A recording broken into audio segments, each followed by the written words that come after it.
Hey guys, I'm Dov, and today I'm back with more Total War Warhammer 2 online action.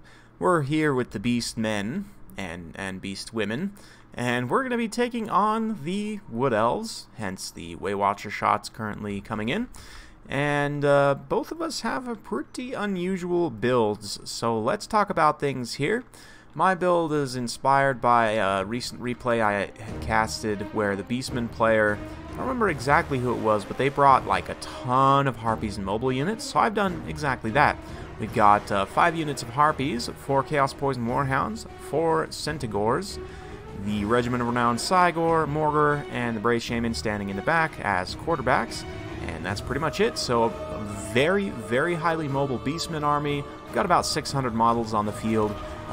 For the Wood Elves, Eternal Guards up front, we've got a couple units of Dryads, Glady up on her Eagle, 3 units of Waywatchers, Hawkeyes of Jakira, and 2 Summoners in the back, 2 Manticore Summoners, which I actually have seen. I don't know if somebody made like a guide video on this specific build, but I've seen very similar builds to this quite a bit recently with the double Manticore Summon hiding in the woods because of that, whatever effect. This one here, the Blessing of the Ancients, you can get a lot of Winds of Magic, but anyway, Wild Riders had come out into the open field. We managed to catch the charge with the Hounds, and then the other mobile units followed up. Unfortunately for me, these Hawkeyes of Jakira have been shooting in, and they do discourage. These Harpies have managed to move in and at least occupy them for the time being. Interestingly enough, Harpies count as infantry size, so the Eternal Guards aren't going to actually be getting any bonuses against them, so I'm not really too worried about them. Over here, Hounds and Harpies have cleaned up just about another unit of Waywatchers. We've taken quite a bit of losses. You can see the leadership damage in particular from the Discourage from the Hawkeyes is pretty dangerous, but just in general, the Waywatchers have taken quite a bit of damage and are just suffering in general. Likewise, though, a lot of my units are suffering pretty badly.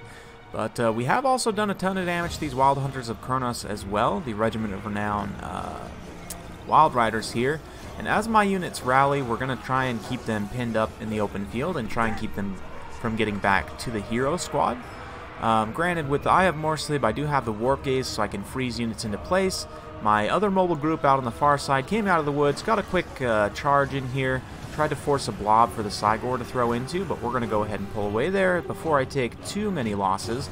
You can see where we're able to do some pretty substantial damage, and again, Hounds don't count as large. They count as, well, just about. There's one exception, actually, but they count as infantry size, so you can charge things like Eternal Guards in the face with Hounds, and they'll do just fine.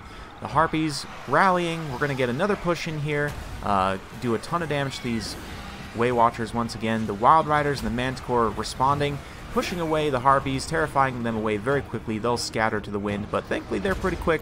A lot of them will be able to get away and rally. Over here, these Harpies getting taken out by a Feral Manticore up in the air isn't the best, but they'll be able to do some damage in return.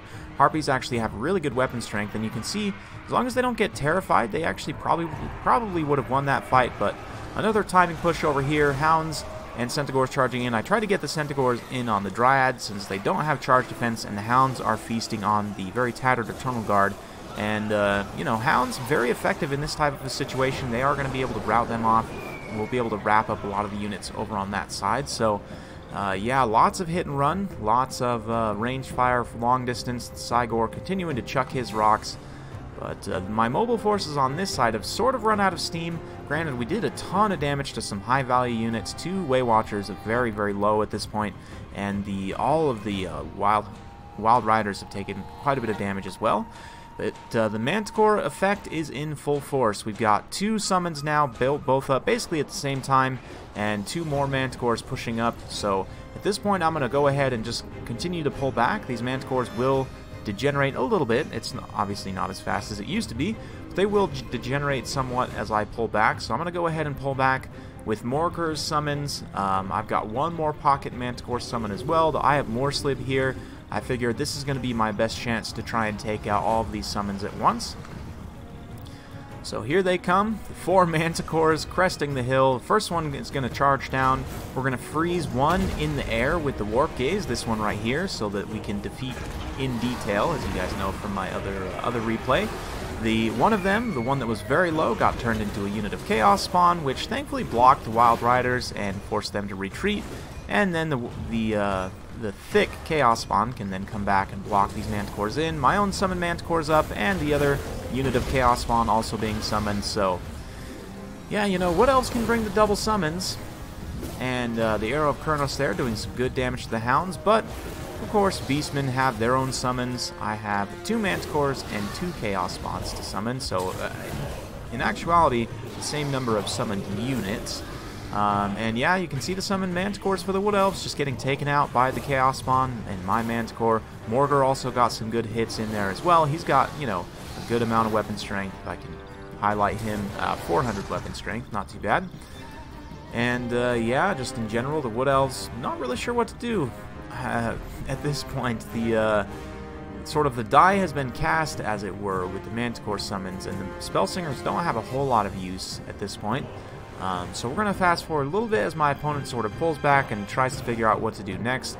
I'm going to start to push my forces forward. You can see the Harpies going after the Glady in the air.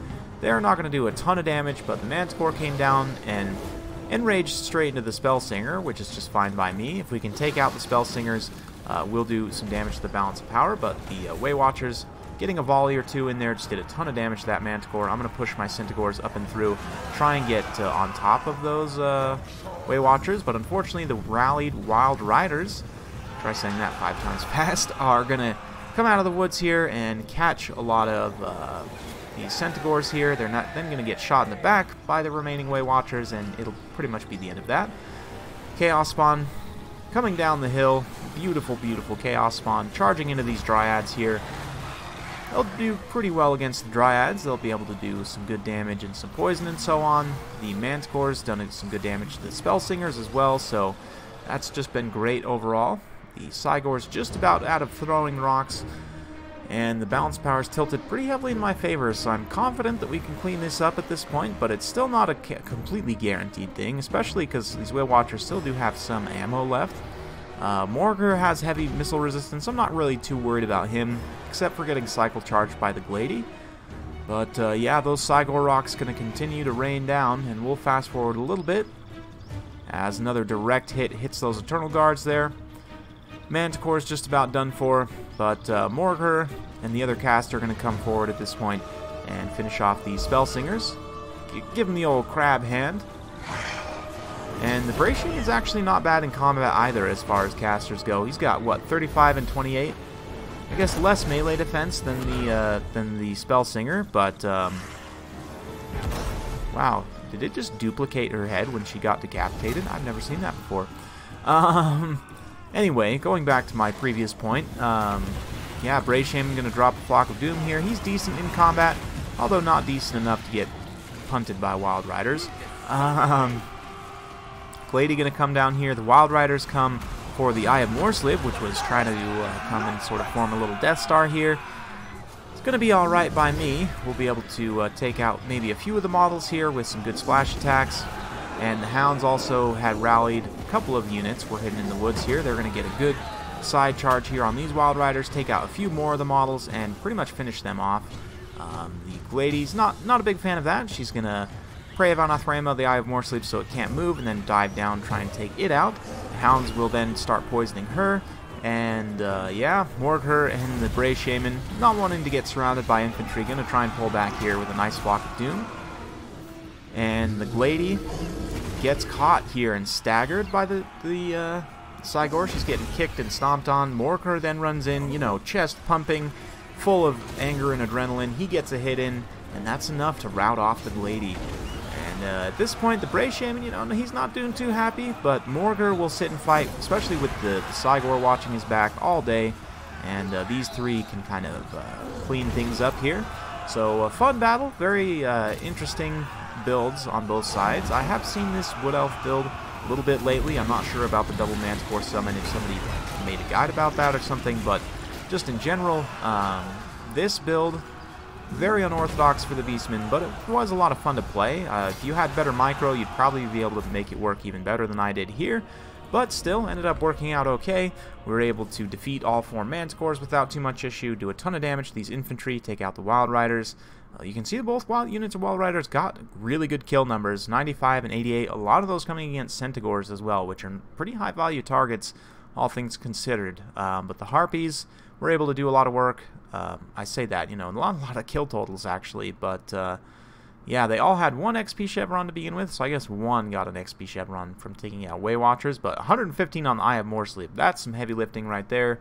Of course, the Chaos Spawns and the other summons were able to do a little bit of damage on both sides, but yeah, fun battle. Hope you guys enjoyed. If you do like this sort of content, be sure to like, subscribe, hit that bell notification button, so every time I upload a new video, you'll be notified. Thanks again for watching, and we'll see you next time.